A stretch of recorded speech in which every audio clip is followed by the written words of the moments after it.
اب ان کا ایک اور عقیدہ جو کہتے تھے کہ جنت صرف ہماری ہے، اس کا قرآن مجید بیان کر کے جواب دیتا ہے، اے رسول کہہ دیجئے اگر اللہ کے نزدیک آخرت کا گھر اور لوگوں کی بجائے خالصتاً تمہارے ہی لیے ہے اور تم اس بات میں سچے ہو تو ذرا موت کی تمنا کرو۔ پھر قرآن فرماتا ہے اور یہ لوگ ہرگز موت کی تمنا نہیں کریں گے ان گناہوں کی وجہ سے جو یہ اپنے ہاتھوں سے کر چکے ہیں، اور اللہ ظالموں کو خوب جانتا ہے۔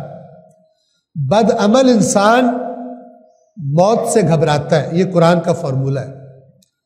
اس وقت تک موت انسان کے لیے آسان نہیں ہوتی، اس کو اچھی نہیں لگتی جب تک اس کے اعمال اچھے نہ ہو جائیں۔ لہٰذا یہ یہودی جو کہتے تھے جنت تو صرف ہماری ہے، قرآن کہہ رہا ہے یہ کبھی بھی موت کی تمنا نہیں کرے۔ کیوں؟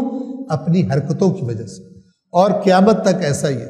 کوئی اپنے آپ کو مسلمان کہے، کوئی شیعہ کہے، کوئی سنی کہے، اگر حرکتیں ٹھیک نہیں ہیں تو جتنا مرضی کہتا رہے جنت ہماری ہے، قرآن کہتا ہے کہ ایسا یہ غلط نظریہ اور غلط عقیدہ ہے۔